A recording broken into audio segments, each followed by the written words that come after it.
जय हिंद दोस्तों। तो यूक्रेन पर हमले के बाद रशिया लगातार यूक्रेन में आगे बढ़ता जा रहा है। यूरोपियन यूनियन यह यूक्रेन को नाटो में शामिल करना चाहता है और अपने एयर डिफेंस सिस्टम मिसाइल्स अपने ट्रूप्स यूक्रेन में डिप्लॉय करना चाहता है। ये बात रशिया के द्वारा यूक्रेन पर हमले से पहले की बात है। रशिया का ये कहना था, ये सब हमारी सिक्योरिटी के लिए खतरा है। जब हम यानी रशिया चुप बैठा है तो तुम लोग यानी नाटो जानबूझकर ये सब कर रहे हो और रशिया को उकसा रहे हो। रशिया ने यूक्रेन पर हमले से पहले कई बार नाटो को चिताया था कि यूक्रेन में ये सब ना करें, इससे पूरे रीजन में इंस्टेबिलिटी पैदा होगी। पर नाटो यहाँ पर नहीं माना, जिसके बाद मजबूरी में आकर रशिया ने यूक्रेन पर हमला कर दिया।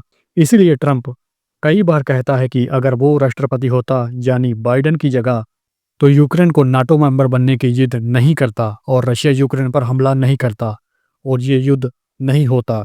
नाटो यहाँ चालाकी दिखा के अपने सारे हथियार मिसाइल्स यूक्रेन को दे के यूक्रेन के जरिए रशिया को दबाना चाहता था, ताकि नाम यूक्रेन का और काम नाटो का।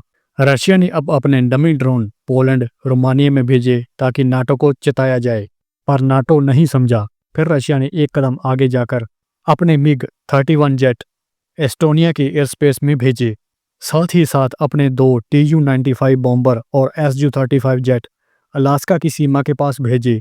यहाँ पर रशिया ने ऐसा करके एक बड़ा मैसेज नाटो को देने की कोशिश की कि यूक्रेन में ये सब ना करें और इस युद्ध को बढ़ावा ना दें।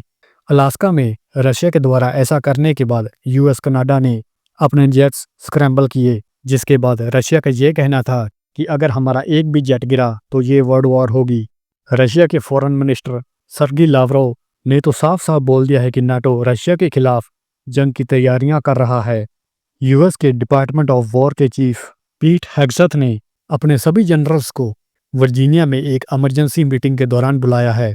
वो चाहे दुनिया के किसी भी कोने में डिप्लॉय क्यों ना हो, उनको इमरजेंसी में वर्जीनिया में बुलाया गया है। यहाँ पर जेलेंस्की ने भी रशिया को धमकी देते हुए ये कहा कि यूक्रेन यहाँ पर क्रेमलिन में एक बड़ा हमला कर सकता है, जिसके रिस्पॉन्स में रशिया ने चिताया कि अगर ऐसा हुआ तो रशिया यहाँ पर यूक्रेन पर ऐसी बॉम्बिंग करेगा कि पूरी धरती हिल जाएगी। जेलेंस्की यहाँ पर जानबूझकर यूरोपियन यूनियन और यूएस को इस युद्ध में खींच रहा है। जेलेंस्की ने यहाँ पर यूरोपियन यूनियन को चिढ़ाते हुए ये कहा कि रशिया अपने जेट्स तुम्हारे एयर स्पेस में भेज रहा है और तुम कुछ भी नहीं कर पा रहे। अब कुछ ऐसी ही लताड़ मीडिया भी यूरोपियन यूनियन को लगाना शुरू कर चुकी है कि ऐसी क्या वजह है कि हम रशिया के जेट्स नहीं गिरा पा रहे। एक तरफ यूएस वर्जीनिया में अपने सभी जनरल्स की हाई लेवल मीटिंग करने वाला है, दूसरी ओर मीडिया वाले और जेलेंस्की यूरोपियन यूनियन को लताड़ रहे हैं और जेलेंस्की क्रेमलिन में हमले की बातें कर रहा है। दूसरी सबसे बड़ी बात, यूक्रेन यहाँ कोई बड़ी शरारत रशिया के खिलाफ कर सकता है ताकि रशिया को और ज़्यादा उकसाया जाए, क्योंकि यूक्रेन यहाँ पर एक डूबती कश्ती में सवार है जो कि ये सोचता है क्यों ना साथ के साथ सबको ले डूबे। यूक्रेन हर वो कदम उठाएगा जिससे ये युद्ध नाटो तक फैले। अगर ऐसा होता है तो चीन यहाँ पर ताइवान पर चढ़ाई शुरू कर देगा। चीन बस इसी मौके की तलाश में है।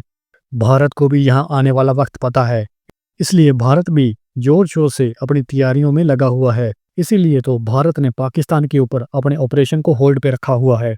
यहाँ पाकिस्तान भी अपने फील्ड मार्शल के साथ लगातार यूएस के दौरे कर रहा है।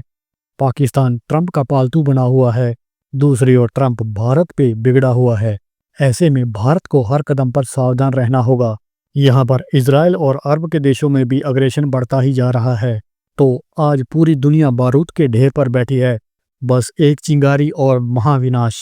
आने वाले वक्त में हमें कुछ बड़ा देखने को मिल सकता है। जय हिंद, जय भारत।